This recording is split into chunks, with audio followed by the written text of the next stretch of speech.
بسم اللہ الرحمن الرحیم۔ شروع کرتی ہوں اللہ کے نام سے جو بڑا مہربان اور نہایت رحم کرنے والا ہے۔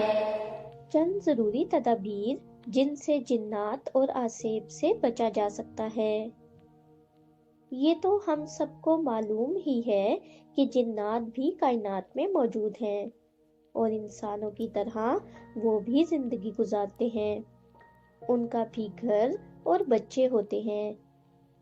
جنات بھی انسانوں کی طرح مختلف قسم کے ہوتے ہیں، یعنی بعض جنات شریر ہوتے ہیں اور بعض جنات نہایت پرہیزگار۔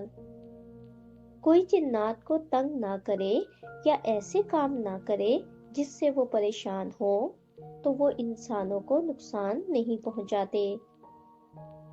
اللہ تعالیٰ نے اور حضور صلی اللہ علیہ وآلہ وسلم نے بہت سی دعائیں اور سورہ وغیرہ انسانوں کو سکھائی ہیں، جن کا اہتمام کر کے بھی ان شیاطین اور جنات سے بچا جا سکتا ہے اور اپنے بچوں کو بچایا جا سکتا ہے۔ لیکن اگر ہم حضور صلی اللہ علیہ وآلہ وسلم اور اللہ کے بتائے ہوئے طریقے کے خلاف زندگی گزاریں گے تو یقیناً ہمیں ان جنات اور شیاطین سے نقصان پہنچ سکتا ہے اور ہم بہت سی بیماریوں کا شکار بھی ہو سکتے ہیں۔ گھر کی مرمت کروانی ہو یا نئے گھر کی تعمیر کرنی ہو یا گھر کا صحن اگر کچا ہو اور اسے پکا کروانا ہو تو یہ دھیان رکھیں کہ اگر آپ کے گھر میں یا صحن میں کوئی پرانا درخت ہے تو اسے مت کاٹیں بلکہ ویسے ہی رہنے دیں، کیونکہ پرانے درختوں پر عموماً جنات کا بسیرا ہوتا ہے اور اس طرح ان کا گھر خراب کرنے کے نتیجے میں وہ آپ کو نقصان پہنچا سکتے ہیں۔ اگر آپ کہیں پہاڑی علاقے کی سیر کو جائیں تو سفر کے دوران گانے بجانے اور فضول گفتگو سے پرہیز کریں، کیونکہ نبی صلی اللہ علیہ وآلہ وسلم نے جنات کو حکم دیا تھا کہ وہ انسانی آبادی سے نکل کر جنگلات اور ویرانوں میں بسیرا کر لیں۔ اس لیے ایسی جگہ پر جائیں تو احتیاط کریں کہ آپ کوئی ایسا کام نہ کریں جن سے جنات وغیرہ آپ سے تنگ ہوں اور وہ آپ کو نقصان پہنچائیں، کیونکہ وہ کسی بھی شکل میں انسان کو نقصان پہنچا سکتے ہیں اور اس کے ذمہ دار ہم خود ہوں گے۔ مغرب کی نماز کے وقت بچوں کو باہر نہ بھیجیں، کیونکہ اس وقت شیاطین اور جنات کی آمد و رفت کا وقت ہوتا ہے اور وہ ایک جگہ سے دوسری جگہ منتقل ہوتے ہیں اور اس طرح بچے ان کی زد میں آ جاتے ہیں اور بہت سے بچے بیمار بھی ہو جاتے ہیں۔ مغرب کے بعد بچیوں اور لڑکیوں کو سر کھول کر یا پرفیوم لگا کر باہر نہیں جانا چاہیے۔ اس طرح بہت سے شیاطین اور جنات لڑکیوں پر عاشق ہو جاتے ہیں اور پھر ان کا پیچھا نہیں چھوڑتے۔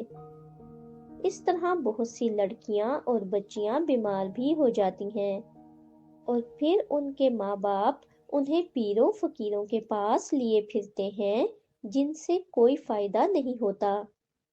اس لیے احتیاط علاج سے بہتر ہے۔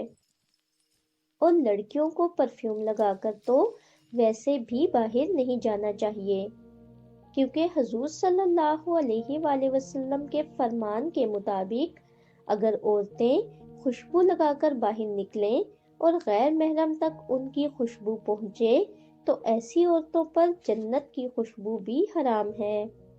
کہیں سفر پر جائیں تو یہ خیال رکھیں کہ کسی درخت کے نیچے قضائے حاجت سے خود بھی گریز کریں اور کبھی اپنے بچوں کو بھی وہاں قضائے حاجت نہ کروائیں، کیونکہ عموماً جنات وغیرہ درختوں پر بسیرا کرتے ہیں اور وہ یا ان کے بچے وہاں کھیل رہے ہوں یا آرام کر رہے ہوں اور آپ ان پر پیشاب کر دیں تو یقیناً انہیں برا لگے گا اور وہ ضرور آپ کو نقصان پہنچائیں گے۔ اس لیے احتیاط کریں۔ پہلے کے دور میں کمروں میں باتھ روم نہیں ہوا کرتے تھے، باہر صحن میں ایک کونے میں ہوا کرتا تھا، لیکن اب اٹیچ باتھ کا رواج ہے۔ ہر کمرے کے ساتھ باتھ روم لازمی ہوتا ہے، اور باتھ روم یعنی غلاظت والی جگہ پر شیاطین اور جنات خاص دلچسپی رکھتے ہیں اور وہاں موجود ہوتے ہیں۔ اسی لیے رسول اللہ صلی اللہ علیہ وآلہ وسلم نے ان مقامات پر جانے کے وقت دعا بتائی ہیں، اور خود حضور صلی اللہ علیہ وآلہ وسلم کا بھی یہ معمول تھا کہ وہ بیت الخلاء میں جاتے وقت یہ دعا پڑھتے تھے۔ اس لیے آپ بھی اس سنت پر عمل کریں تاکہ ان شیاطین سے بھی بچ سکیں اور آپ کو سنت پر عمل کرنے کا بھی ثواب ملے۔ جو خواتین اپنے آپ کو فیشنیبل سمجھتی ہیں اور گھر سے باہر جاتے ہوئے اپنے سر کو نہیں ڈھانپتی اور ننگے سر گھر سے باہر جاتی ہیں اور تنگ اور اونچے پجامے پہن کر پنڈلیاں دکھاتی ہیں، ان کے لیے یہ بات جاننی ضروری ہے کہ آپ کے اس عمل سے نامحرم متاثر ہوں یا نہ ہوں، مگر جنات عورت کے بالوں اور ننگی پنڈلیوں پر عاشق ہوتے ہیں، اور پردے کے بغیر باہر جانے کا گناہ الگ ہے۔ اور اگر کوئی جن کسی عورت سے متاثر ہو جائے تو وہ آپ کے ساتھ آپ کے پیچھے تک آئے گا، لیکن اگر آپ گھر میں داخل ہونے سے پہلے دعا پڑھ لیں تو وہ پھر آپ کے ساتھ گھر میں داخل نہیں ہو پائے گا اور آپ کے اور گھر والوں کے لیے پریشانی کا سبب نہیں بنے گا۔